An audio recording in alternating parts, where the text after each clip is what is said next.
Cabbage అంటే అందరికీ పెద్దగా ఇష్టం ఉండదు కదండి. అలాంటి క్యాబేజీని ఈ పచ్చనపప్పులో వేసేసి క్యాబేజీ పప్పును ప్రిపేర్ చేస్తే చాలా బాగుంటుంది, చాలా కమ్మగా ఉంటుంది.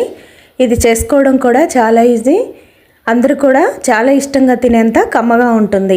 ఇప్పుడు కర్రీ కోసం ఒక కుక్కర్ని తీసుకొని అందులోకి 3 టేబుల్ స్పూన్ల ఆయిల్ వేసి ఒక మీడియం సైజ్ ఆనియన్ని కట్ చేసుకొని వేసుకోవాలి.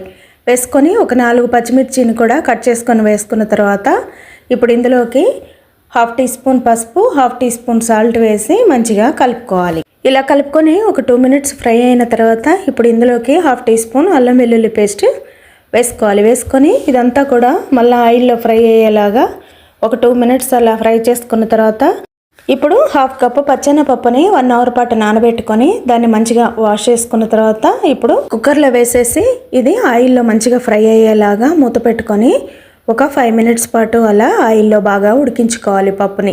అప్పుడైతే మనకి ఈ పప్పు టేస్ట్ అనేది చాలా బాగుంటుంది. ఇలా ఫ్రై చేసుకున్న తర్వాత ఇప్పుడు ఇందులోకి మనం ముందుగానే కట్ చేసి పెట్టుకున్న 1/2 కేజీ క్యాబేజీని ఇలా కడిగి జాలికేసుకొని పక్కకు పెట్టుకున్న దాన్ని ఇందులో వేసేసుకోవాలి. వేసుకొని 1/2 టీ స్పూన్ సాల్ట్ వేసేసి ఇప్పుడు ఇదంతా కూడా బాగా కలిసేలాగా కలుపుకోవాలి.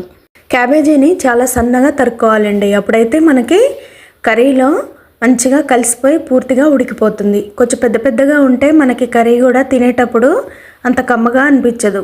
మంచిగా సన్నగా తరిగేసి వేసుకుంటే మనకి కర్రీ కూడా చాలా బాగుంటుంది. ఇప్పుడు మూత పెట్టుకొని మధ్యలో కలుపుకుంటూ పూర్తిగా పప్పులో క్యాబేజీ అంతా కలిసేలాగా ఉడికిపోయి ఆయిల్ తేలిన తర్వాత ఇప్పుడు ఇందులోకి 1.5 టీ స్పూన్ కారం వేసుకోవాలి. 1 టీ స్పూన్ ధనియాల పొడి వేసేసుకొని 1/2 టీ స్పూన్ గరం మసాలా వేసుకోవాలి. మనం పచ్చిమిర్చి వేసుకున్నాం కాబట్టి కారంని చూసి వేసుకోవాలి. తర్వాత 1/2 టీ స్పూన్ సాల్ట్ వేసేసి మంచిగా ఇదంతా కూడా బాగా కలుపుకున్న తర్వాత ఇప్పుడు మూత పెట్టుకొని 1 నిమిషం పాటు పూర్తిగా మగ్గనివ్వాలి.